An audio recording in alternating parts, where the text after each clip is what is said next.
about 5 years ago, we asked Charlie Munger, we were sitting right there, what he thought of Bitcoin, and he said rat poison. Back then it was about $100+ per Bitcoin. Today it's 9,000. Is it still rat poison? Well, probably rat poison squared. Yo, and welcome back to another episode of the Nyc and Griff Show. Public service announcement. Don't forget to remind your friends and family that one Bitcoin will always be one Bitcoin. Now let's dive in.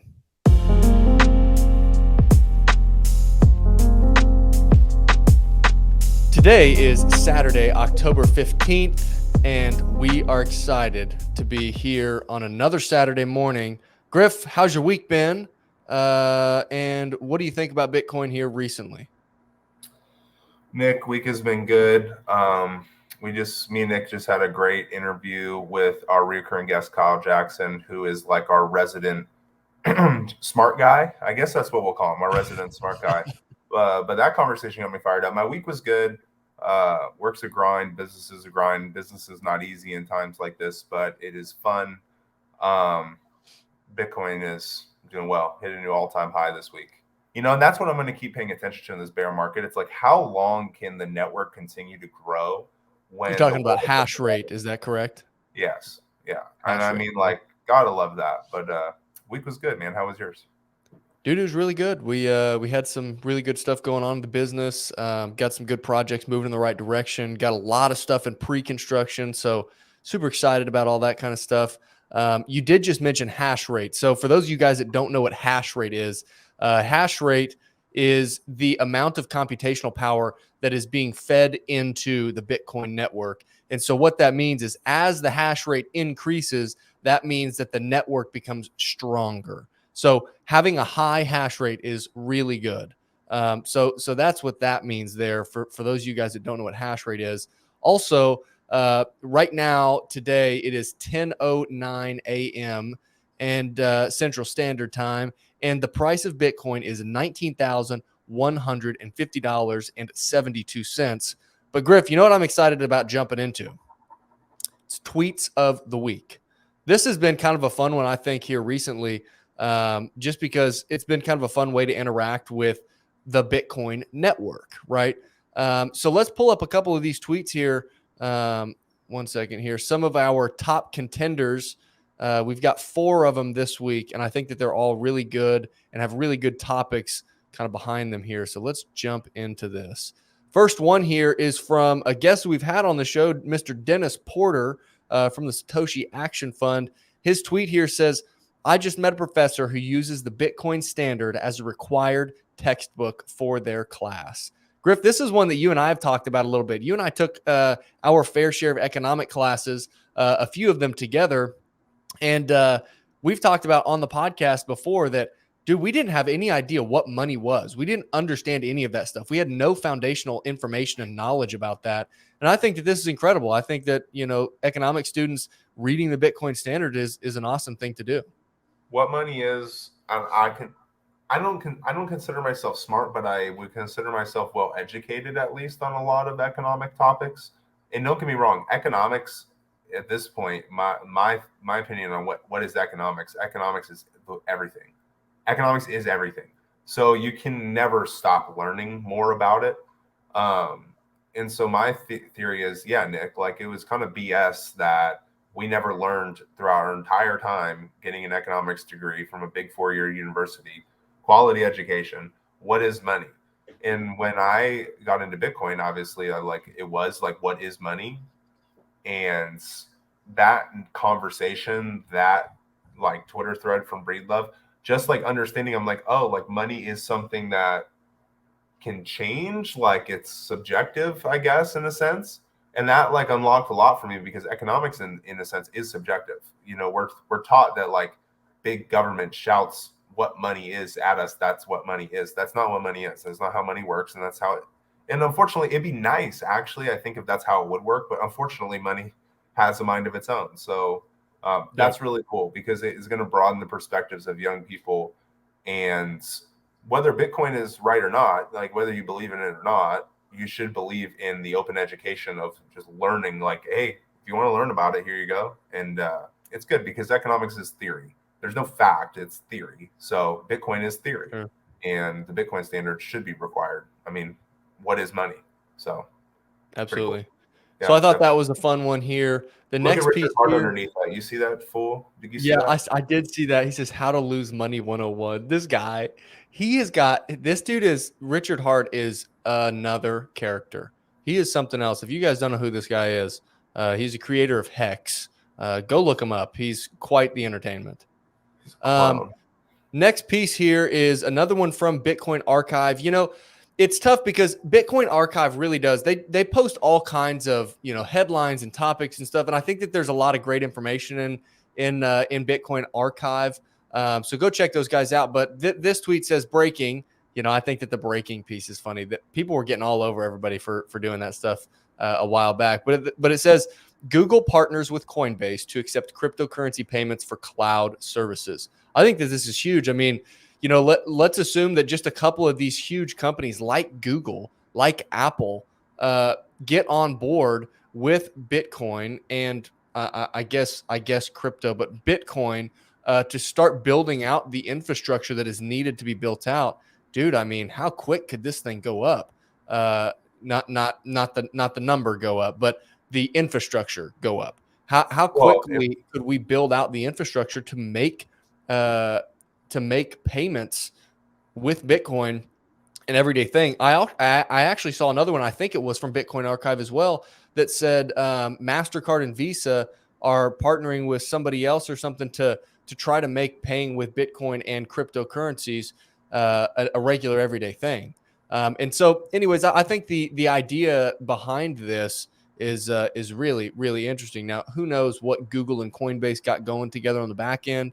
I know Coinbase has got some weird legal stuff going on with all of the illegal, let's call them just bad schemes that they've been pushing on their platforms. They've got some weird legal stuff going on, but I think just in general, larger companies pouring into the infrastructure of Bitcoin can be really interesting.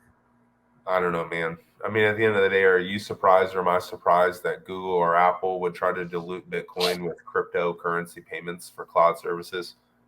No. I think that Google and Coinbase and all these guys are going to continue to try to just scrape money from people who really are believing in tokens, tokenomics, and I don't know, a bunch of garbage like that. But it doesn't surprise me. You are right about the infrastructure piece. Like, that's what people do miss about Bitcoin. Bitcoin could happen like that. It could happen like that also on all of your Visa transactions. You can go to the grocery store probably tomorrow and they'd be like, why don't we just make this a Lightning service? We could charge whatever we want, charge the people less, probably still make more. Who says no? So it doesn't surprise me that everybody's going to do this. This is a niche that cryptocurrency and Bitcoin, because crypto does work in this aspect where you can just make payments with it and it's faster and it's cheaper. I mean, crypto, you know, that's why Bitcoin is bigger than just payments, guys.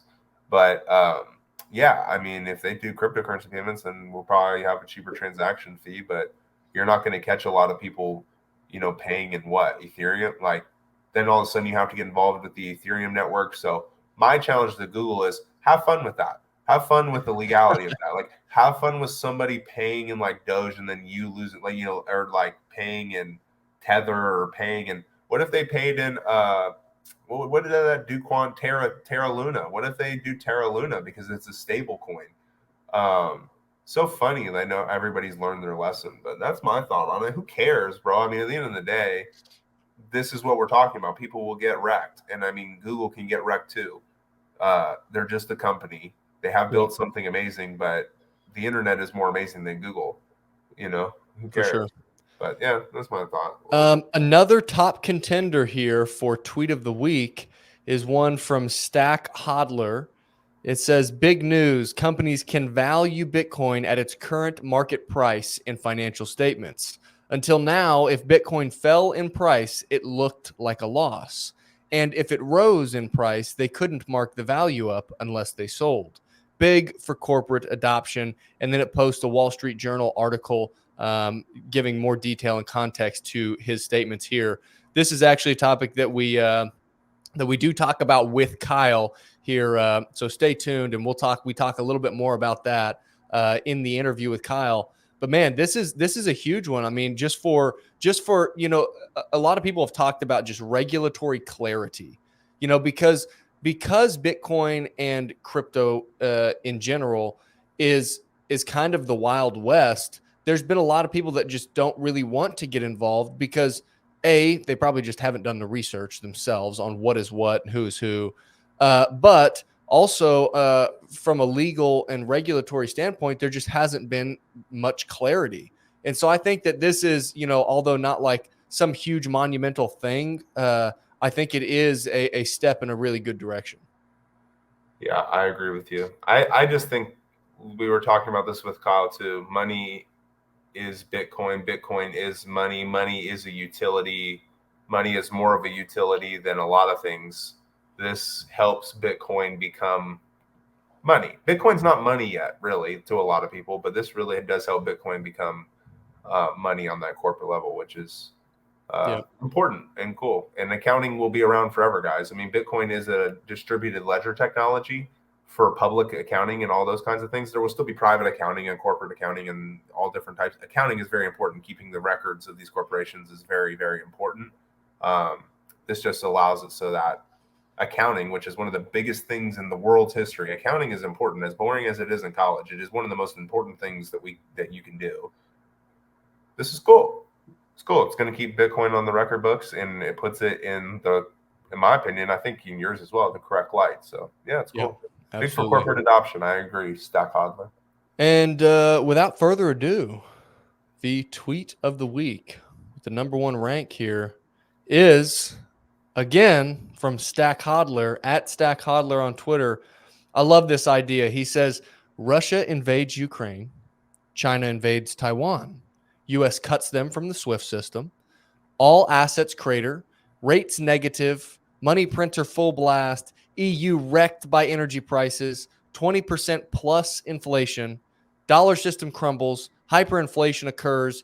Gold goes to $2,500 an ounce. And Bitcoin to $10 million and beyond. So he's kind of taking you through a string of potential events that could ultimately lead to all of these things he's talking about. I love this. I mean, this is a really good thought here, Griff. What do you think about it? I just think that he tweeted it in December 9th of 2021, and some of it, not just Russia invading Ukraine, is starting to become true. And I also think it's interesting because I think that it's okay to start tweeting things like this, where it's like, hey, this is what I think is going to happen in the world. Might as well start pushing that narrative where it's like, this is what I think is going to happen. But I would argue, Nick, I mean, there are things on here where I'm just like, is this in perfect order? Is this all things that are just going to happen? I don't know. But I enjoy people's opinions. Yeah. And I enjoy that basically since December 9th of 2021. Dude's, yeah, I mean, he's pretty, Stack Hodler he's not off on too much. The China invades Taiwan thing is really, I'm not sure it'll happen. But everything else I think can happen. The whole Taiwan and China thing is more to me like China doesn't, why? And like, it's also, if you've ever looked at Taiwan, that'd be a really hard place to attack for like no reason, All they do is give us batteries. Why are we don't want to, we don't, hey, do not, the world can agree, okay, Stack Hodler, do not mess with the batteries. We all need them. We don't want to mess with the batteries. Okay? Whatever, it is. So then right below that, he responds to his tweet. He says, alternative.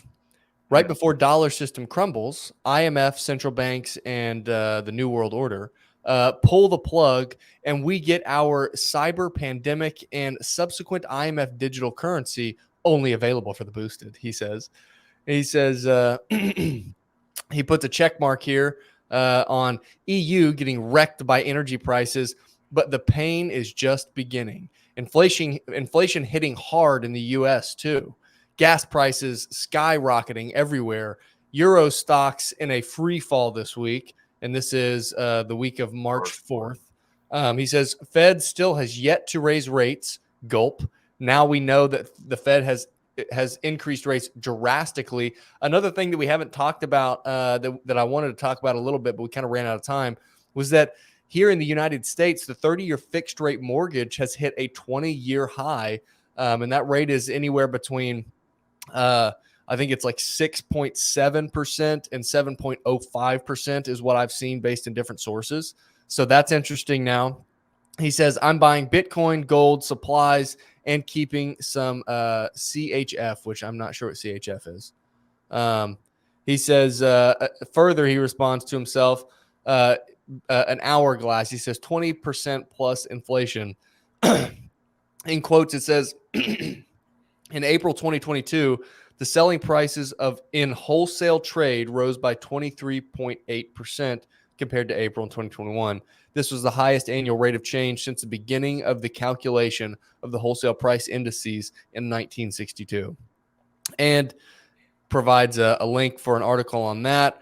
20% inflation within the EU, with another chart there. EU wrecked by energy prices well underway.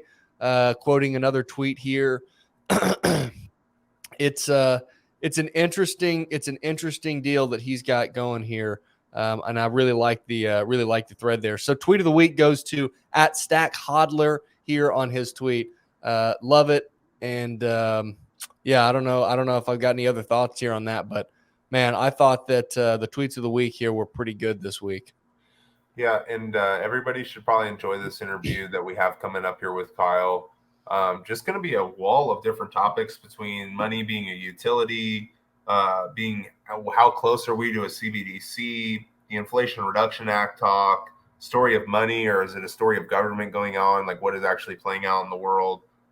Bad money, bad investment. And Kyle's one of those guys that just starts ripping off different factoids that everybody's going to love listening to. So stick around here for a few seconds and we'll get right to the interview. Appreciate everybody listening.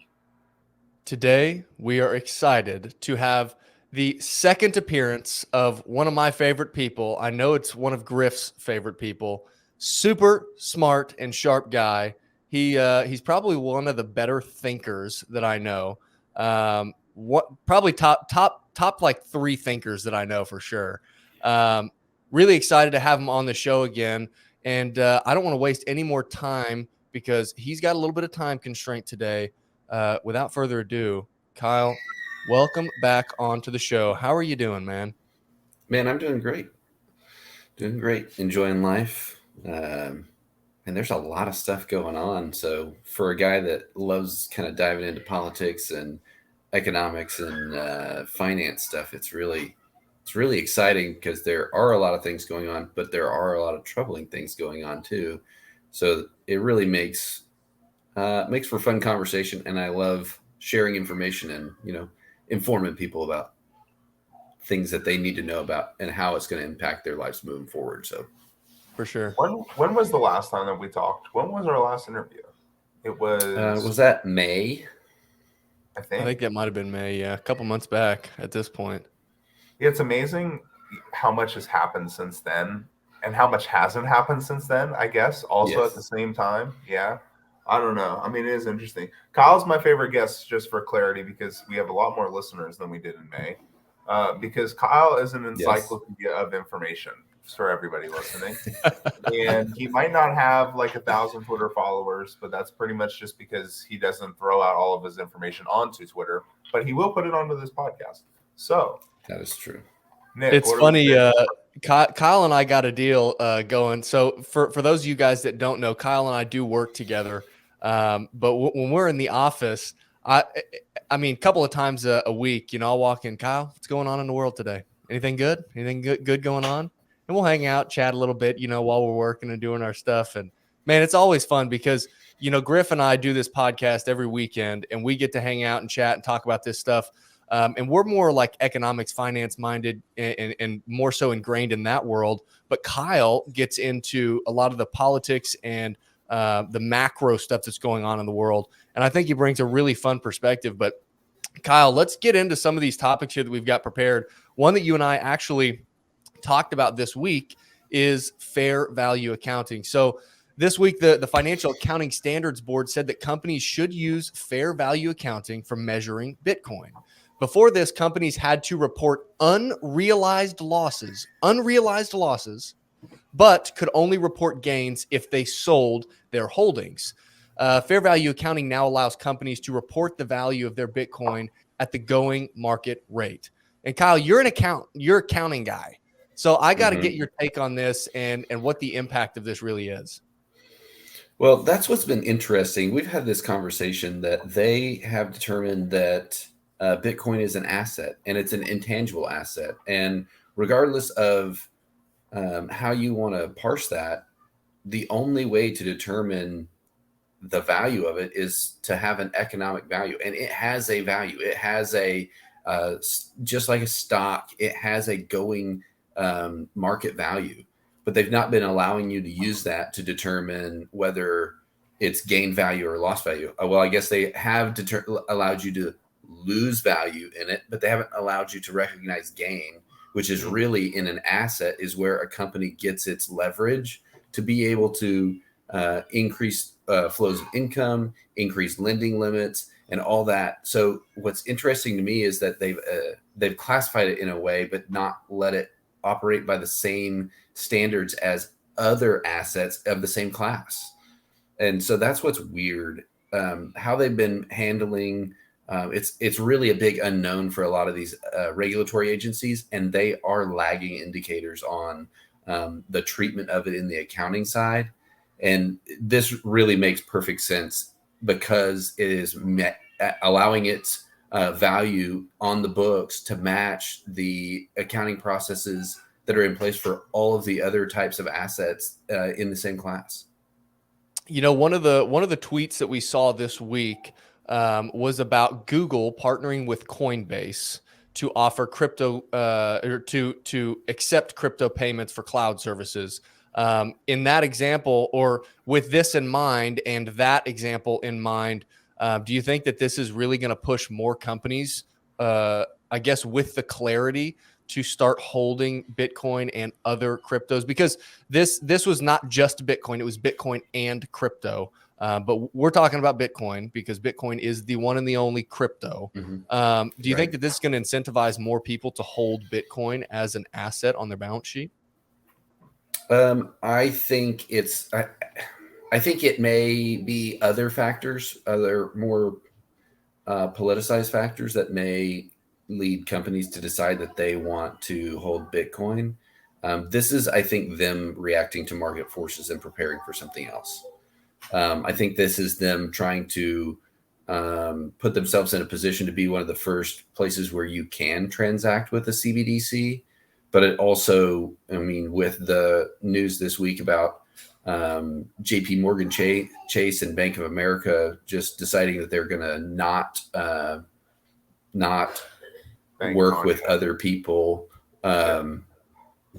because of their political beliefs or because of the statements they've made, or the PayPal incident where they mistakenly released a policy saying that they were going to take money out of your physical bank account because of something you said off platform or how you were acting. I think this is just a reaction to that, to prepare to make sure they can transact with the most number of customers as possible. Yeah, I think it's really interesting that Kanye West became Bitcoiners like guy there for a second, you know, just because I don't know, Kanye doesn't really seem to know, you know, any real workable solution to all of his creative ideas, because he does have these like super creative ideas, but none of them are like actionable. And I would mostly say probably because of money. Like he doesn't actually understand like how economics works, probably for the most part. Right. But he's got some good ideas. And he was out there going like, hey, listen, they were shutting me up, and I think this one way. And a bank literally was like, yeah, so you know those millions and millions, eventually billions that you're spending with us and we're using, yeah, like we're just not going to do that anymore. Kick it on down the road. Okay. Yeah. If that's not a good promotion for Bitcoin, then I don't know what is, you know? And that's, I don't know. That is, Kyle, I love the air quotes that you used there for the PayPal release where they mistakenly released something. And you also mentioned CBDCs earlier, and how I think that there's been some speculation from some people of, could this have been uh, an organized deal to see what would the reaction of the people be? The trial balloon of see how we would react to potentially not having control over our own money. Yeah. Not good, right? No, not very good. Well, another one of these topics here that we wanted to talk about is CBDCs. There's been a lot more talk about CBDCs, and they're continuing doing more research, bringing more information to the table on what a U.S. CBDC could potentially be. And they're talking about all different types of designs and this and that. But interestingly enough, Jerome Powell came out and made some statements that it's pretty wild to see. And I don't know if you've seen this or not, but so Jerome Powell came out and said that a US CBDC at a minimum would be intermediated and identity verified. I think that the identity verified piece is one thing, but the intermediated piece I think is really scary, because then in order for me and Griff to transact with each other, then who is going to make sure and approve, I guess would be the big piece, approve that transaction to happen. What is your thought on CBDCs? I don't think it's a workable solution. I mean, there's going to be a lot of people that want to go to that, but all of those people have the same intention that PayPal has. It's an ESG, a social credit score, to only allow you to spend money when they want you to be able to spend money. Think of it like water as a utility. Even though it's a utility, when there's a water crisis in California, there are certain times you can only water your yard every other day. If you're an odd number, like they're going to do a similar thing. Because think about the same issue with the CBDC is, let's say we have a food crisis. Let's say we have some issue where a war starts and now there's limited resources, but we still need to operate as a civil society. On a CBDC, they can tell you when you can when you can make certain transactions or when you can't. So they can determine as an intermediary when you can spend money, where you can spend money, if you can spend money, and there's not really any control, any personal freedom that you have associated with that. That's what's interesting, in my opinion, about the idea about banks. They're federally regulated. The FDIC, Federal Deposit Insurance Commission, was set up to guarantee your funds from a bank crash. But they're not considered utilities. And my opinion would be that it's more of a utility than your actual utilities, because you can't pay for your utilities without having money. And it's a global and national intermediated scenario for CBDCs. Takes away your independent freedom to go find a new banker if you don't like the one you have. And so I think if you establish a CBDC and you try to push everybody to it, you're basically going to destroy the banking industry altogether, because they're not going to need the physical locations. So I don't see it being positive. I don't see it being where it'd be economically friendly to the country, but it would allow the government to control more of your day-to-day activity and have more of a control over what you can do, how you can do it. If they don't like a certain type of business, they could drive them out pretty easily, because if they don't like gun manufacturers, for example, you can't purchase a gun, can't purchase ammo. The same thing where Visa said that they were agreeing and creating a classification code where if you made a purchase of a firearm or of ammunition, that they were documenting that as a specialized code, and they were willing to provide it to regulatory agencies. Same kind of thing is going to happen with CBDC, but the federal government will have all of your transaction history all the time, because it will have to go through the Fed. Oh God, that's so terrifying. Money is a utility. I mean, I've always thought that's how the whole Bitcoin thing's going to play out. Mm-hmm. They're going to realize like telecommunications, like it is a utility. Like you're going to tax, you're going to tax something as simple as you're going to tax every phone call. Like, are they going to start taking collections again for every single time that you want to place a call across the country? Like that doesn't make all that much sense in the old digital age. But Yeah. I don't know with CBDCs, like there is, in my opinion, I guess to be the devil's advocate in this conversation, not that I'm rooting for them. I mean, there's a workable solution for them to do it.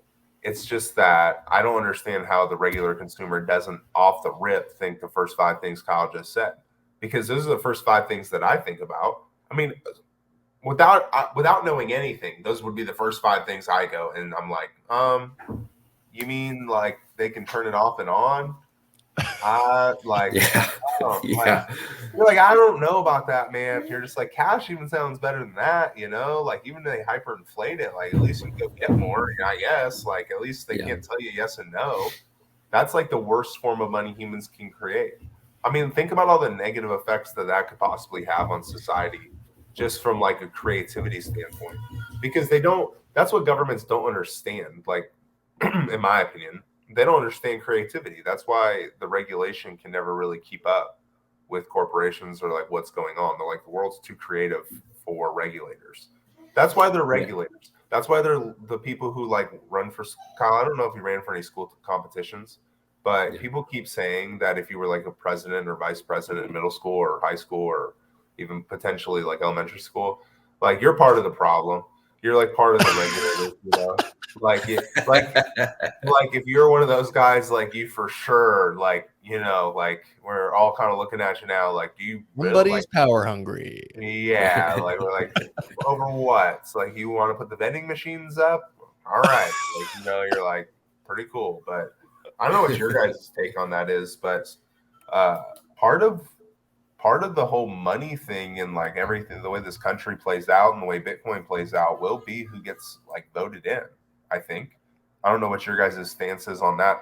Not necessarily what the party is that gets voted in, just the fact that our democracy is going to affect like literally our lives, like going forward, because the decisions that they're making with all these presidential executive orders, things are happening faster. So it's like shittier things can happen quicker now. We're just like, oh, awesome. Like we're just like, okay, great. I don't know what you guys feel about that. I think all that ties into the decline of our constitutional republic. We have a safeguards that should be keeping these things from really occurring, providing us, our constitutional rights through due process, and that's where the things get really sketchy, in my opinion. Like we talked, I think last time we had talked about the people that they accused of having stolen the money from the exchange, stolen the Bitcoin from the exchange, and then they confiscated it because their seed codes were on Dropbox. I still have questions as to how they actually got there because the process of how it should happen for them to track that. But there was no due process for them before they took that money. Civil asset forfeiture laws, even in banking, if you have right around $10,000, if you're right on that threshold and they create these suspicious activity reports, or if you're just over $10,000 where you're depositing in cash, well, they submit a report to the IRS, and the IRS then gets to determine whether or not they believe it's illegal activity, or if you're doing things to skirt federal reporting standards, and then they just come seize all of your money, and then you have to prove that it's not illegal, and it's going to take you years to do that, and then they still may not give you the stuff or money back. Kyle, my question to you really is then, after listening to you talk about CBDCs, you have a very good understanding of the accounting, very good understanding of the banking and the money and the laws. How much different is money right now than from the CBDC? Really? I mean, like, it seems like they already have pretty off and on control. Seems like you can get big enough to kind of fuck with them, or, as Andrew Tate, everybody's like superstar of the month or the week was like saying for a little while, he's like, being like wealthy and like having a bunch of money is not like the only goal. He's like being able to go from country to country and being borderless. That's more fuck you money than, actually having like a ton of money. He's like being able to actually get around and nobody being able to ask questions. That's really what we're going for nowadays, because government has so much control. And so like when we talk about CBDCs, sometimes I'm like, okay, but we're already there. Like, it's the next step in that progression. Well, Right. going from, I can remember in the early 90s where credit cards were not accepted. Like, I remember specifically the advertisements that Jerry Seinfeld was on promoting the ability to use a credit card at the gas pump. Mm. And both of you probably don't ever remember a time when that wasn't a thing. Pay at the pump didn't actually happen until the late 90s, early 2000s. So we progressed from a society where checks were very prominent. Cash was still king at the time. And we started using debit cards and credit cards, and there was a fee associated with it like every time. But realistically, I think the thing that is different currently than what CBDC would take us to is there is still the opportunity to use kind of checks. It is slower. It's less efficient, but you can still operate in most circumstances in localities on a cash basis. It's getting harder. It is getting much harder. People don't really care for cash anymore. I don't know why that is, though, because when I think about it, I'm like, what? Like, how much does it cost them to take this cash and go to the bank and have them count it in the ladder? How much do they lose in counterfeit? How much money? I don't know what the percentage is, but why would they not take cash? I would take cash. Come give me your cash. It's still the most hidden, right? Like, it's still the most anonymous. Correct. The reason they don't like taking it is coins. It costs us more money. It costs us more money to make the coins than the coins are worth. And if you remember during COVID, they through the stimulus, certain things started not taking cash because they could not guarantee that they would have the change. So in my opinion, it actually occurred, this big push to get away from cash actually happened at the same time as like a significant jump to where it would encourage CBDCs was the jump when we were in COVID, and they pumped a whole bunch of money into the market, but there wasn't actual physical cash or change to be able to give you change if you used it as cash instead of as a digital asset. And so that you got to wonder if that was orchestrated, right? That progression, because you can only use up to a $20 bill because we don't have change for 100. Typically at like grocery stores or at convenience stores. I saw a bunch of those where they were just like, hey, either have exact change or use your card. And that was a big push away from where they could get their customer base used to using their credit card instead of using cash. And people just got used to it over the year and a half, 2 years since then. And now we're just staring down a barrel of trekking down to the next piece where we don't even really have control over the money that's in our bank account, because somebody can just say, oh yeah, you have that money, you just can't spend it. So, well, switching gears here, something else that I think is really interesting right now, kind of zooming out and looking more at the macro global environment. It's dollar milkshake theory. Kyle, we've talked a little bit about this. Griff, we've talked about this before on the show.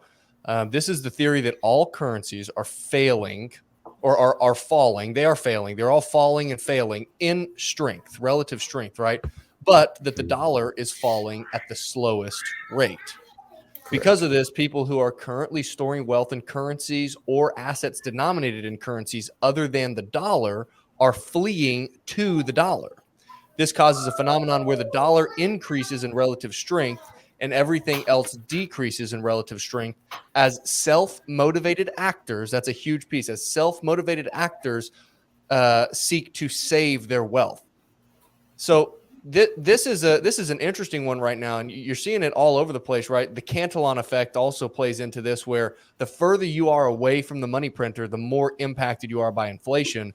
And so these other, we know that the dollar is the world reserve currency. So world reserve, it's the world reserve base money, and all these other currencies are pegged to the dollar. And so all these other currencies falling, people that own those currencies and own assets denominated in those currencies are fleeing to the dollar with their capital in hopes to save their wealth, which is now creating this artificial strength of the dollar, all while the Fed is trying to curb inflation by increasing interest rates. I mean, you got all kinds of wild stuff happening right now.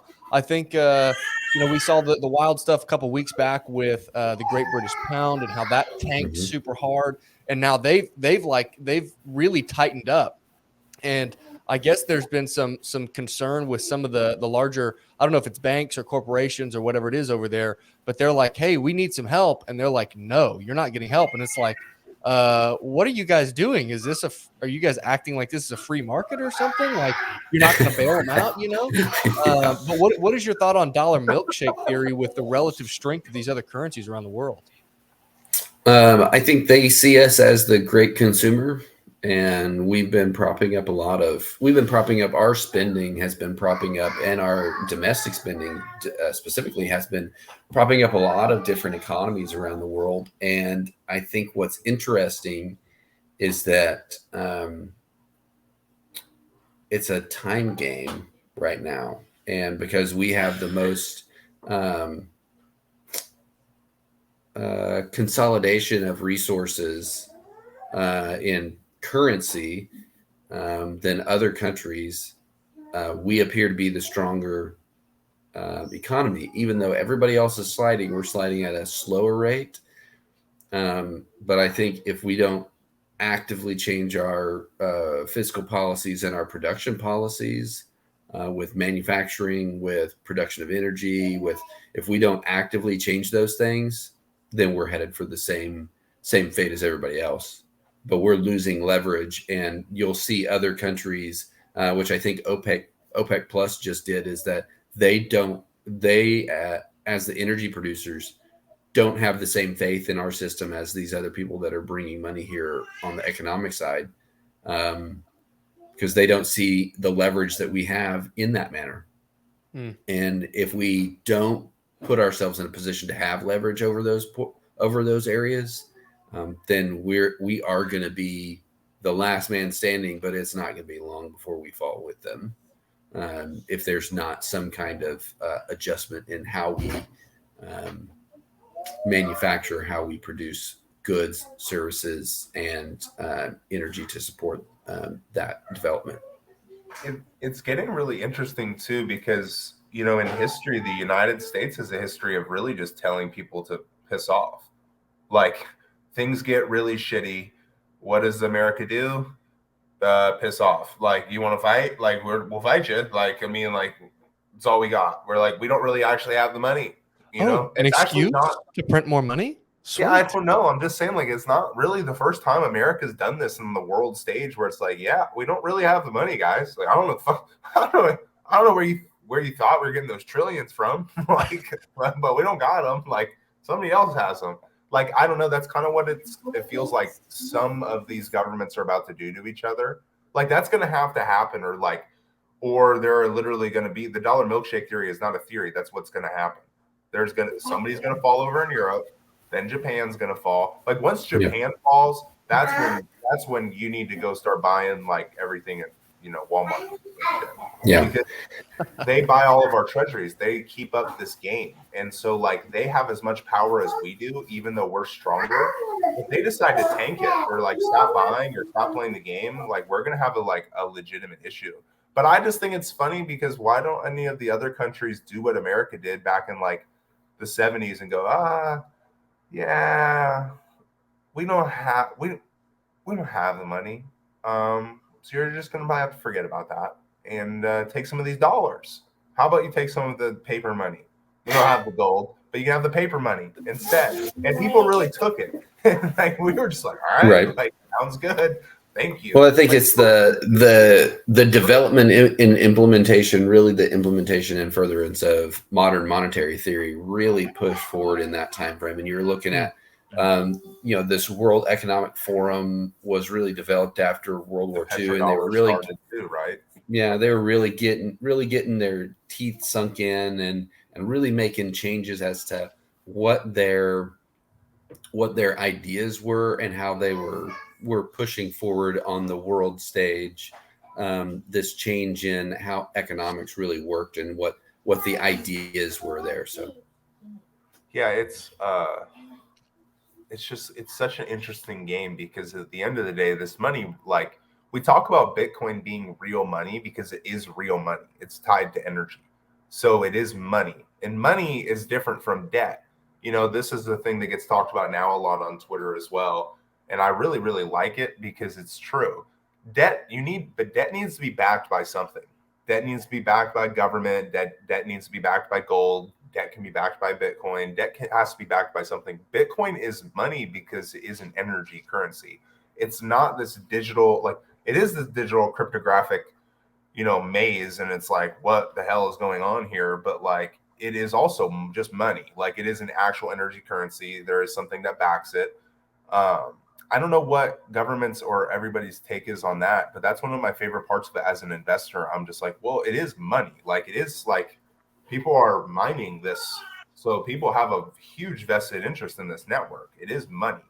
Yeah, it doesn't operate without feeding the network energy, which is a huge component to it that ties it to the real world. A lot of people are like, oh, it's not real. It's not real. It's like, well, it is, though. I mean, there's a real world cost to creating and maintaining this network, and that's extremely powerful. Well, I think buy it or contribute to the network. And I think you looking at modern monetary theory, think of it as a buying on margin. Yeah. The fractional reserve banking is literally the same idea of buying money with a stock or buying a house with a stock that has a valuation. And when its valuation goes down, now you're left holding the bag for the margin, and you have to figure out how to do that, or you have to implode basically. And I think that's the point where we're kind of at with our economies is we've been doing this fractional reserve banking, and we're doing all these things where we're not basing things on tangible assets, where crypto or Bitcoin specifically has a tangible thing that it's tied to that drives its value. Right. Energy production is, I mean, it's a big thing. And it's something like you were alluding to earlier. It's like, the only thing about the dollar milkshake theory, and even as a Bitcoiner, it's like, here's the thing. America could turn this thing around. Like that's been like the weirdest part for me over the last since I've gotten into Bitcoin. The weirdest thing for me is I'm like, I don't know if we're technically at year 100 in this whole world reserve currency, because they could still turn it around. And they can turn it around basically by just producing more as a country. And we can sit here and say the Fed and the United States government aren't playing in tandem, but they are. So they can get in their little boardroom and they can just go, hey, listen, Joe, we're screwed. But if you let Alaska get all this oil, for real, Joe, just let them get all the oil, probably can get ourselves out of this one, kind of decently. If we start moving all this production back here, Joe, probably can make this whole highly inflationary environment work. Probably can get another 50 years out of it. But that's Alaska, in my opinion, is not. Yes, they have oil there, But we have mass taps of oil all over the country that are not being all over the place. used. Right. But Alaska has a whole lot of other resources that we're not developing. I believe there's a lithium deposit, massive copper deposits, massive gold deposits that are like feet, not like hundreds of feet, like feet below the surface. Yeah. That the federal government has continued to say, no. They've gone through all the regulatory red tape. They've done all the application process. A bunch of different companies have tried to do this, and they just keep telling them no. And there's a big push from a bunch of different people online that is like, hey, we should invade Alaska. Let's just invade Alaska. The U.S. should just invade Alaska. So then maybe we'd take all the natural resources that we already have. Well, something that's interesting here that we've talked about is inflation. And Griff, you just mentioned how the Fed and the federal government play together with their game to maintain their power and control over the existing system. I'm wanting to talk about something that we all know as the Inflation Reduction Act. This year, the Biden administration passed the Inflation Reduction Act, which was marketed as an attempt to help curb inflation. Ironically, this policy created more money and in turn only makes inflation worse. I think that there was some talk that they even actually renamed this Inflation Reduction Act after it was passed to something else. I didn't really look too hard, so I couldn't find anything on it. But, dude, I think that the Inflation Reduction Act is hilarious because it's deficit spending, which is creating more money. And Kyle, I know that we've talked a little bit about this budget reconciliation idea, but I'm not super familiar with it. Could you maybe take us through that idea and maybe talk a little bit about the Inflation Reduction Act? So typically the way that our federal government is structured is that in the Senate specifically, if you don't have 60 votes for a bill, which makes it filibuster proof, which means that you can't have somebody stand up and kill the bill basically by just talking for a long time to run out the time to keep you from being able to vote on it.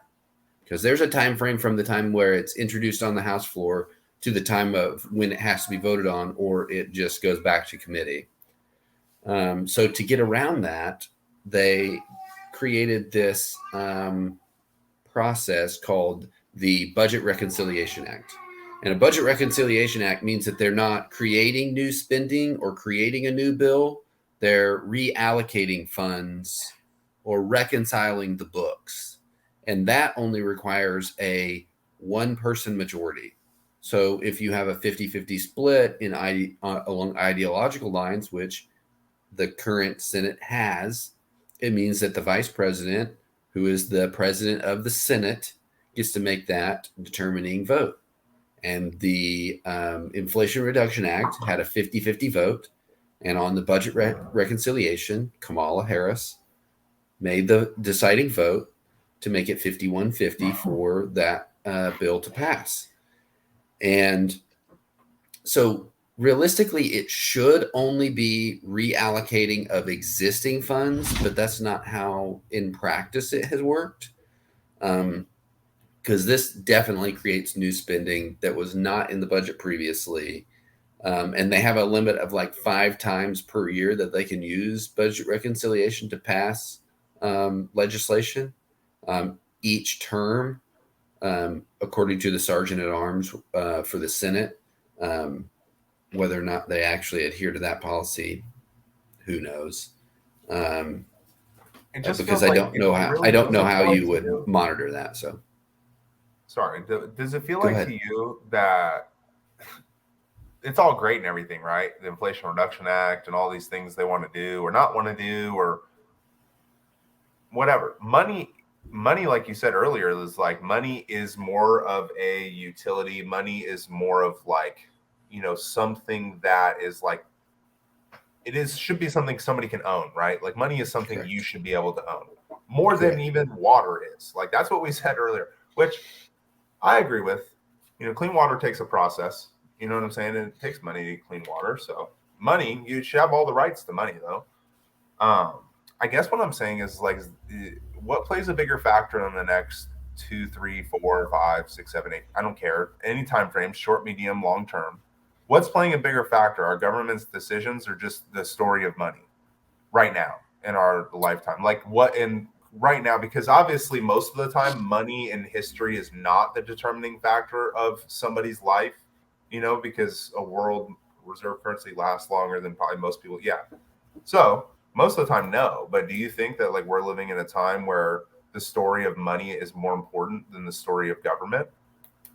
I think the two are inextricably linked in our country, and I think that the policies and decisions that our government is making currently appear to be deliberate, and there's no way that you could reach short of a massive collapse.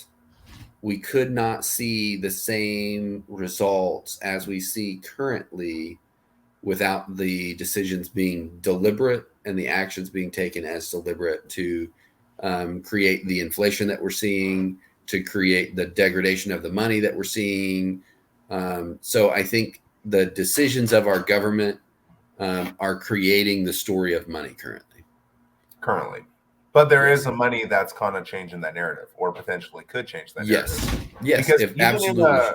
Even in a, that's why Bitcoin's awesome. Because even in a, desolate, everything goes to shit world, it's an energy currency, and people need energy. People mine energy. The network works. Things work. I guess the only question there would be, what would be the biggest question there in a less, United States government world right now, Kyle? Like, is it, do we have the servers necessary internet wise to keep Bitcoin going? Like, is there internet outside of government utility is it big enough right now? Or is that something that also needs to be developed as well outside of government? Well, I think Starlink is doing that. It's doing a pretty, that I was going to say that part is very interesting. A development like Starlink creates the ability for a decentralized system, and if he makes it more of a network and allows other people to develop to pay for rights on it like you would the cellular network, it allows you to be more decentralized and allows you to have access to it without government interference. And he's shady. Are we about to get into minute 41 and it's going to be Elon Musk is shady as hell, or what?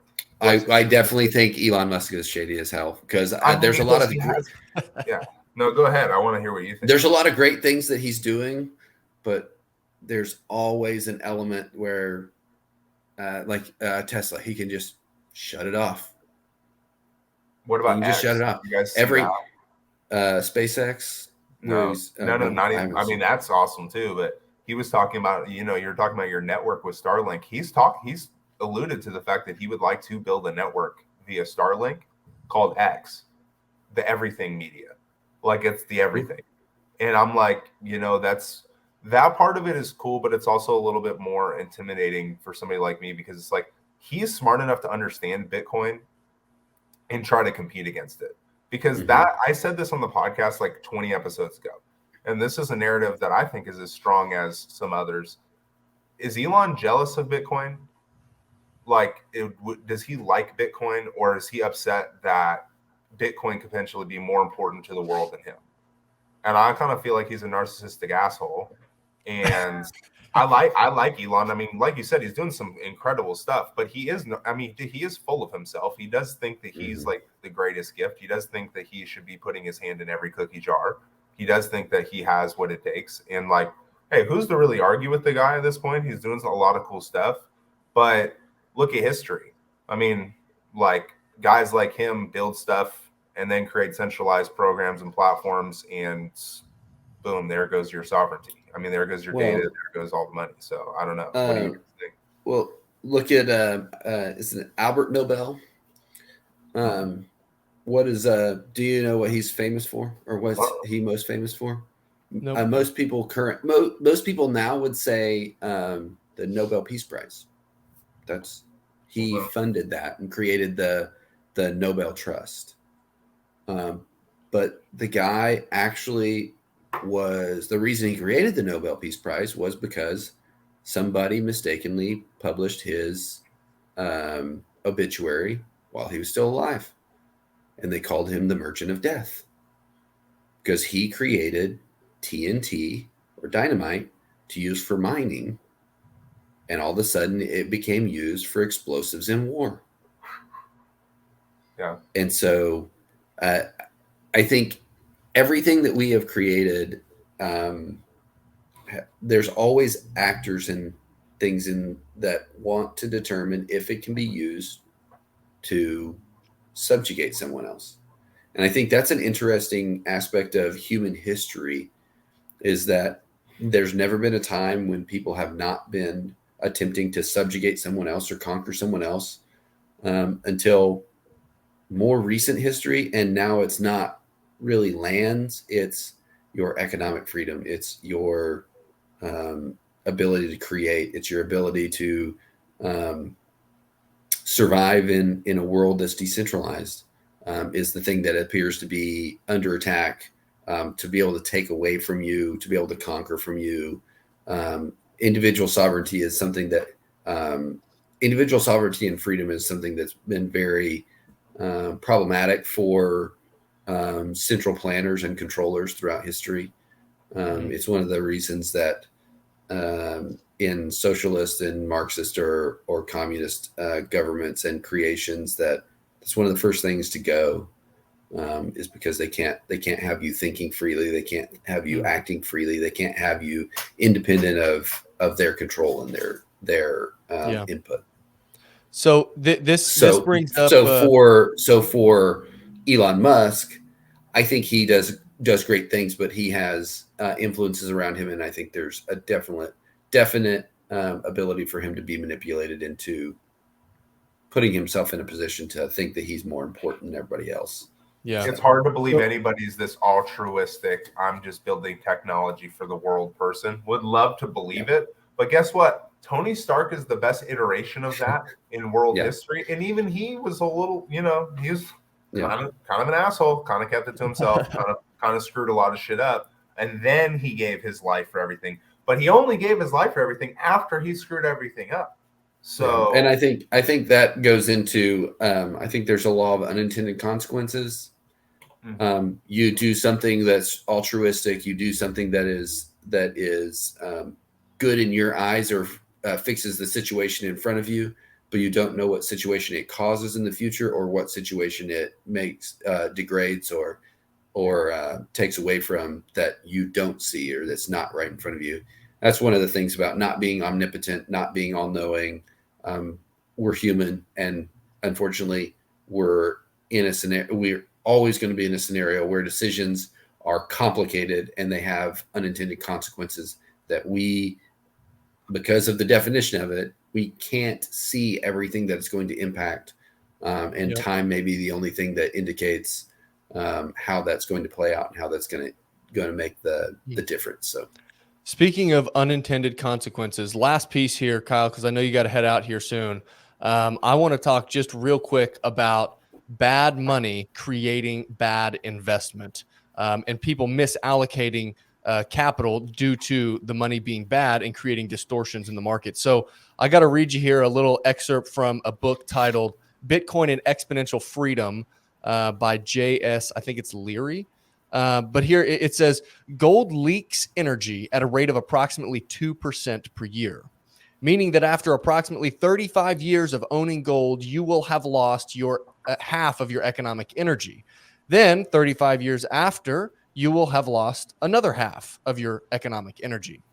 It says, as humanity progresses, you will get the benefit of this progress built into the monetary energy of your money. you will find after 35 years, you have slightly increased your purchasing power due to not the money appreciating in value, but due to the technological advancements that have occurred that have made things more efficient. However, you will not have an equal time and energy expenditure level of purchasing power. So what he's saying here is, yeah, you may be able to maintain your purchasing power over time due to new efficiencies found in technological advancements, but you won't have the same amount of buying power as if you were to go spend that same amount of time and energy producing in the market. If you had a form of money with zero terminal energy leakage, then you would increase your purchasing power by holding that money in line with the advancements of technology and global productivity rates. The implications of this are staggering. Now, here's where it gets interesting. There would no longer be a need for individuals to have to turn to property development or asset management as a complement to their regular job in order for them to build up an adequate nest egg for their retirement. People would be able to simply save their money. Think about that for a moment. In such a world, only the investment projects that were estimated to offer a real benefit to society and a real return on capital would be pursued. So the idea here is that because money is leaking out, especially fiat right now, we're looking at in the month of September at the tune of 8.2% energy leakage. Because money is leaking energy, people are having to go find other areas and investments to store their wealth just to maintain their purchasing power, which as inflation persists and continues to increase, that means people have to go find more and more risky investments that have a potential higher return, which means capital is being allocated to potentially less productive and less stable investments. I think that this has got an interesting impact on society and how we think and how we interact with the world, right? Because money at the end of the day is how we communicate with each other economically in the world. What's your thought on that, Kyle? Well, I think you hit on it in that piece where it's about technology. And I think that's what you're going to see, how quickly it develops and how quickly it changes, impacting the value of money. Right now, we found we are spending more money on monthly items that we consider necessary than our grandparents. And it is a driver in why we can't afford a living on a base salary. And one of those things that's interesting to me is that we're the first generation to where how we have lived does not resemble how our grandparents lived. That we don't have shared experiences between us and our grandparents. How they were raised, how they their struggles at a young age are not indicative of the current generation. And I think you look at how technology has progressed and how economics has progressed with technology, and see a clear difference even in our generation and our parents' generation. If you look 30, 40 years ago, you could still develop and retain value in your assets by and live a comfortable life by saving money and having money in a bank account. And you can't do that now. Because how quickly things change and how quickly the value of things change because of the development of technology.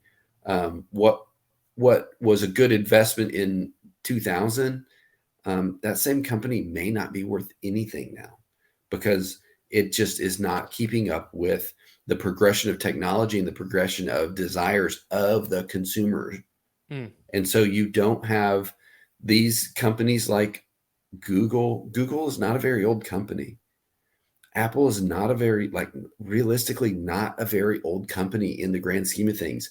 But the companies that are hundreds of years old are getting bought up by other companies and having to merge with other companies because they're not keeping up in the digital marketplace.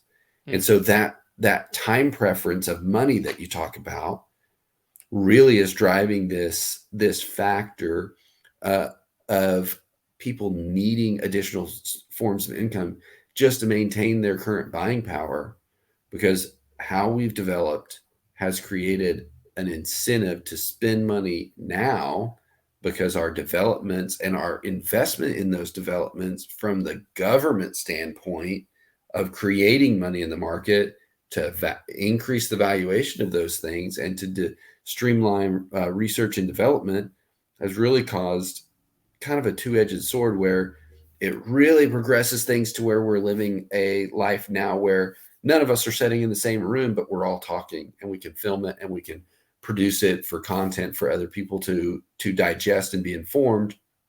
And it happens just like that. In a blink of an eye, something happens and you know it. It wasn't that way back then.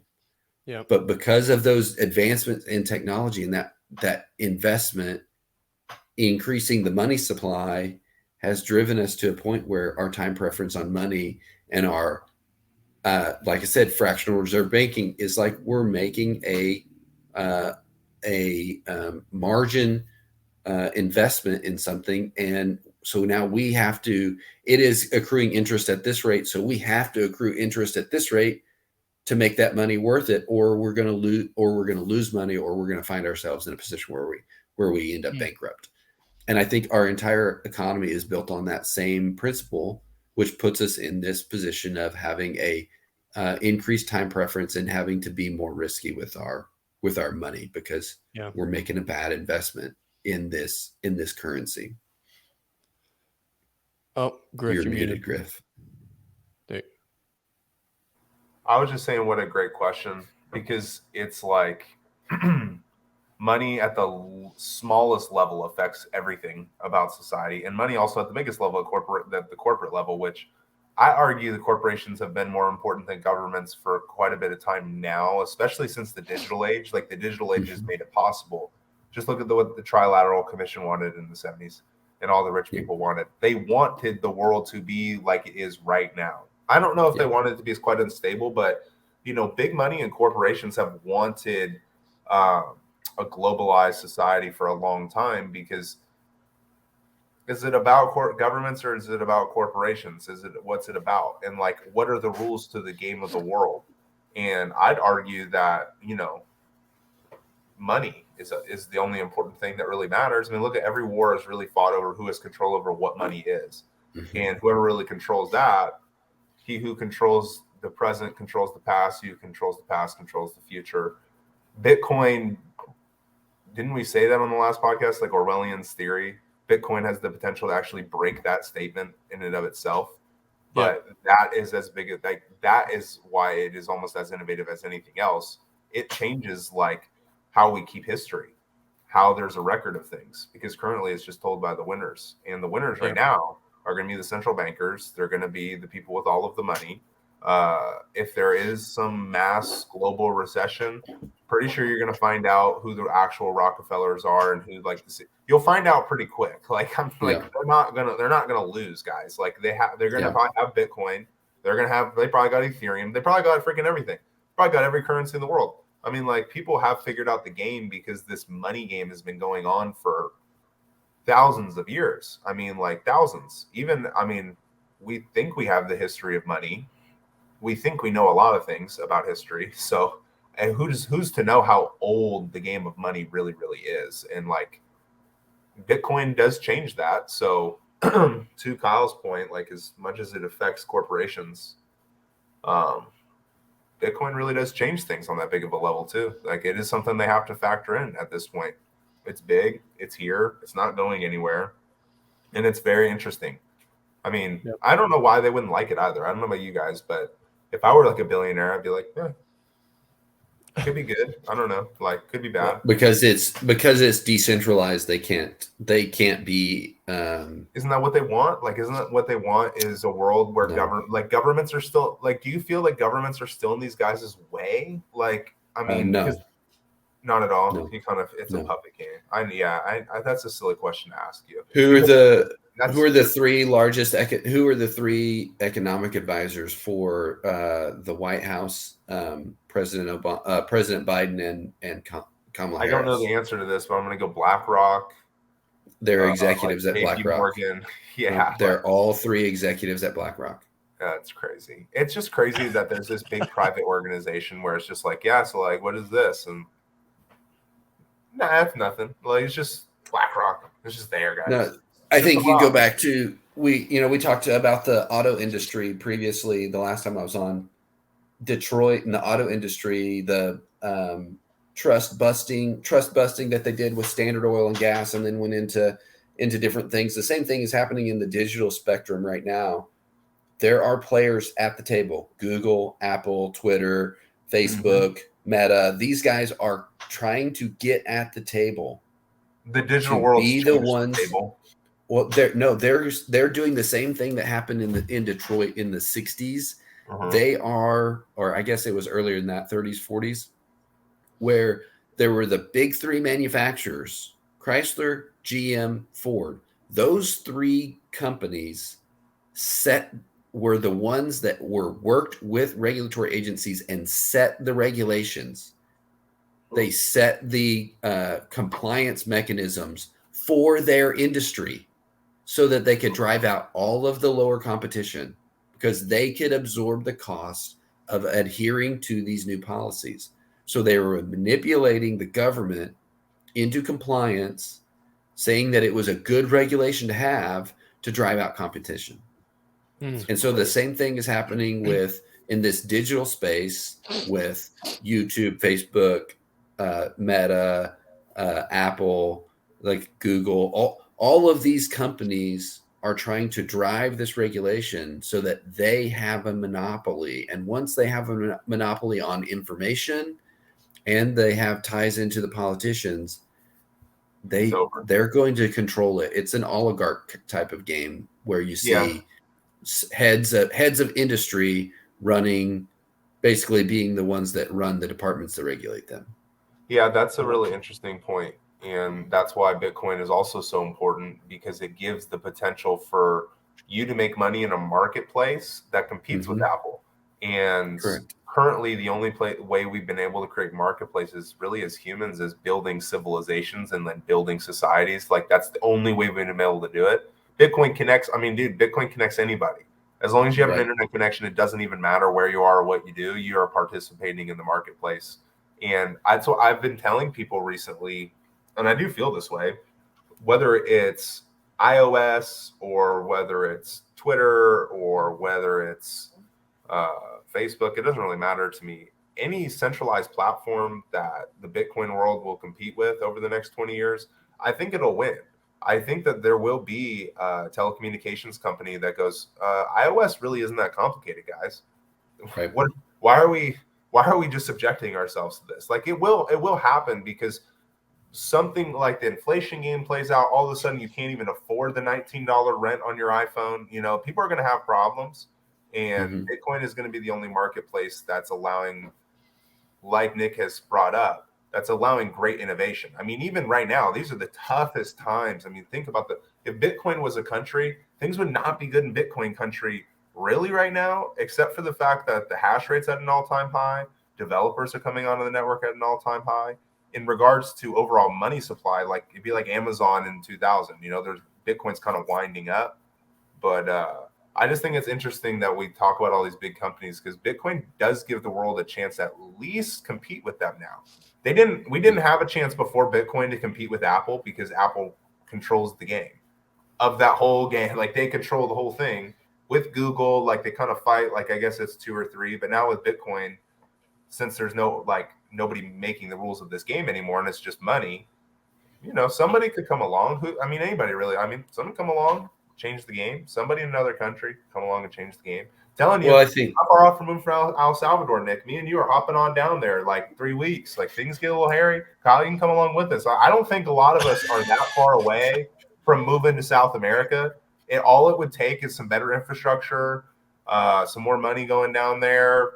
Maybe some smart dude comes up with some really good businesses down there, or it makes us feel more comfortable to go down there because their network's safer. Who knows?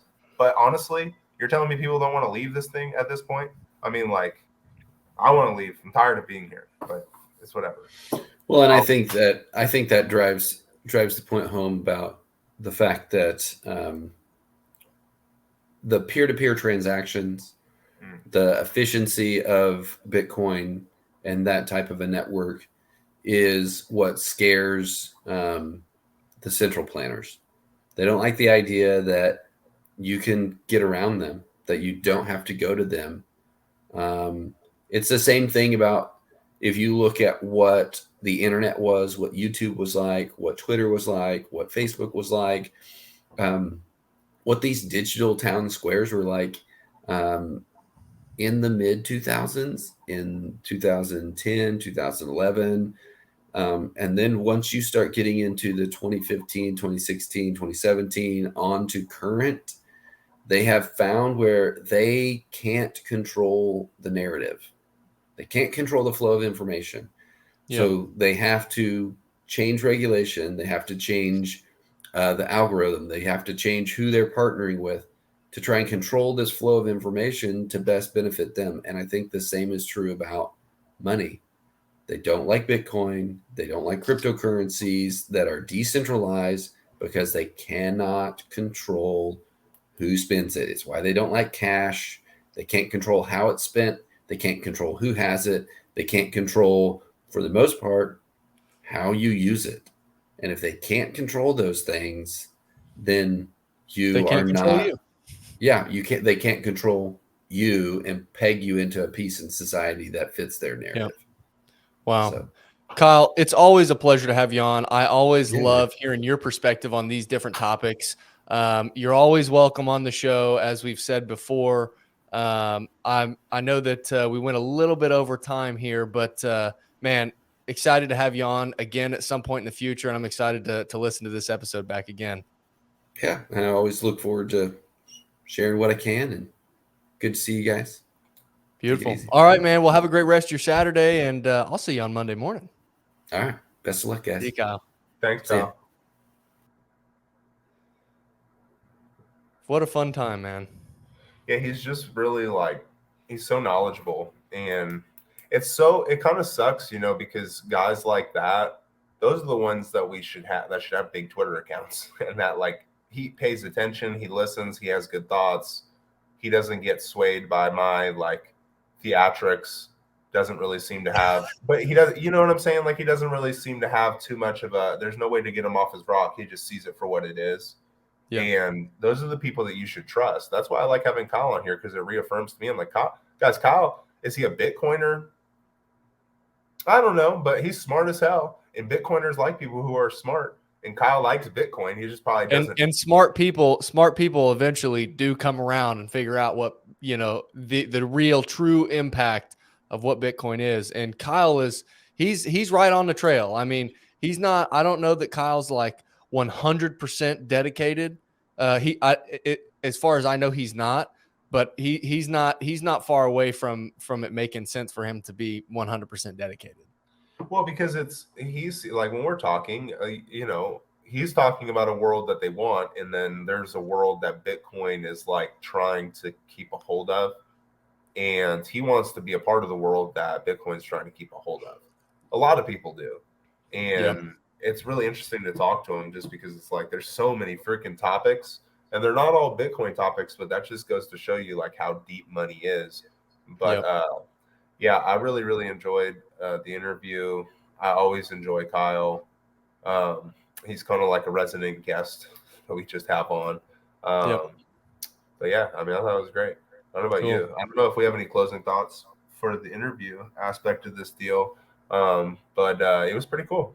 Yeah, absolutely. Hey, thank you guys for listening. If you are not watching these episodes, you can watch on YouTube and on Spotify. So go check us out there. And if you're listening, you know where you're listening at.